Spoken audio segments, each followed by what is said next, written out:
Hello everyone, a very warm welcome to my channel. Today's our topic is female reproductive system और female reproductive system में भी हमारा सब topic है uterus, जिसको हम लोग वूम भी बोलते हैं, ठीक है। और हिंदी में अगर हम बात करें तो इसको हम कोख भी बोल सकते हैं, ठीक है। So without wasting any time let's get started. हम पढ़ेंगे यूट्रस के बारे में in detail, okay. Uterus, it is a single hollow muscular pear-shaped structure supported by ligaments and attached to the pelvic wall। ये क्या होता है? एक सिंगल hollow muscular pear-shaped का स्ट्रक्चर होता है जो कि लिगामेंट से सपोर्टेड रहता है, ठीक है, और पेल्विक वॉल से अटैच्ड रहता है। अभी आगे हम इसकी फ़ोटो देखेंगे ताकि हम अच्छे से समझ पाएँ, डायग्राम देखेंगे नॉट फोटो, ओके।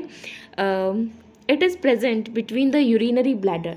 ये कहाँ पर प्रेजेंट होता है? यूरिनरी ब्लैडर और रेक्टम के बीच में प्रेजेंट होता है। The lower part of the uterus is very narrow and is called cervix, ठीक है। जो लोअर पार्ट होता है यूट्रस का वो बहुत ही नैरो होता है और इसको हम सर्विक्स बोलते हैं। The cavity of the cervix is called cervical canal which forms the birth canal along with vagina. जो कैविटी होती है सर्विक्स की उसको सर्विकल कैनाल बोलते हैं, जो कि बर्थ कैनाल को फॉर्म करता है वेजाइना के साथ में, ठीक है। हेयर इट इज़, ये आप लोग डायग्राम देख सकते हैं, ये रहा cervix, this is cervix and this is a diagram of uterus, जहाँ पर अभी यहाँ पर आप देख सकते हो this part, this is known as womb, जिसको हम यूट्रस बोलते हैं, ठीक है। इसमें ये सर्विक्स आपको दिख रहा होगा, यहाँ पे फेलोपियन ट्यूब दिख रही है, these are ovaries, this is uterus, ये आप देख सकते हैं हेयर, ठीक है। अब यूट्रस की ना कुछ वॉल्स होती हैं। अब वो वॉल्स कितने टाइप की होती हैं? 3 टाइप की वॉल्स होती हैं। First one is perimetrium, second one is myometrium and third one is endometrium. अब पहले हम इसको समझ लेते हैं, फिर इसको डायग्राम के थ्रू हम समझेंगे, ठीक है।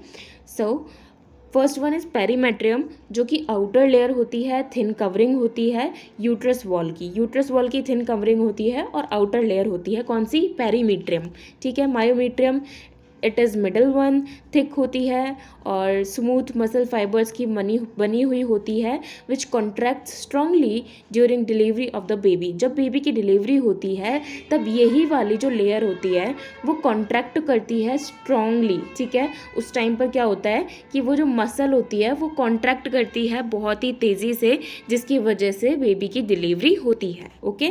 एंडोमेट्रियम में आते हैं, इनर लेयर, ये सबसे इनर लेयर होती है जिसके पास में ग्लैंड्स होते हैं और बहुत सारी ब्लड वेसल्स होती हैं। It undergoes changes during the menstrual cycle, और इसी लेयर की वजह से मेंस्ट्रुअल साइकिल में चेंजेस हमें देखने को मिलते हैं। अब आई होप आपको समझ में आ गए होंगे ये तीनों हमारी लेयर्स। अब इसको देखो हम अच्छे से समझ लेते हैं, ठीक है। Let me take a pen, here we go, ठीक है, ठीक है। अब ये देखो, दिस इज़ यूट्रस, ठीक है, ये हमारी यूट्रस है। हमने कौन कौन सी लेयर्स पढ़ी थी? पेरीमेट्रियम, एंडोमेट्रियम और मायोमेट्रियम। अब पेरीमेट्रियम कौन सी पढ़ी थी हमने? आउटर लेयर पढ़ी थी, ठीक है। तो ये आउटर लेयर दिख रही है ये आपको, ये ऐसी बाहर से जो आ रही है इसको हम पेरीमेट्रियम बोलते हैं, ठीक है। अब ये जो, एक मिनट, वेट, अब ये देखो, अब ये ब्लू लाइन से जो मैं टिक कर रही हूँ ना, ये है हमारी मायोमेट्रियम, ठीक है। मायोमेट्रियम है ये, और सबसे इनर वाली ये जो लाइनिंग दिख रही है आपको, दिस इज़ एंडोमेट्रियम। समझ में आया? अब एक मिनट रुक जाओ, इसको हम इरेज कर देते हैं, ठीक है। अब आपको समझ में आ गया होगा, this one, first one is perimetrium, second one is जो ये थिक दिख रही है ना, इसको मायोमेट्रियम बोलते हैं, और ये जो इनर लेयर दिख रही है इसको हम एंडोमेट्रियम बोलते हैं। And this is uterus. And that is it for today's video. I hope आपको समझ में आ गया होगा, and yes, thank you so much for watching.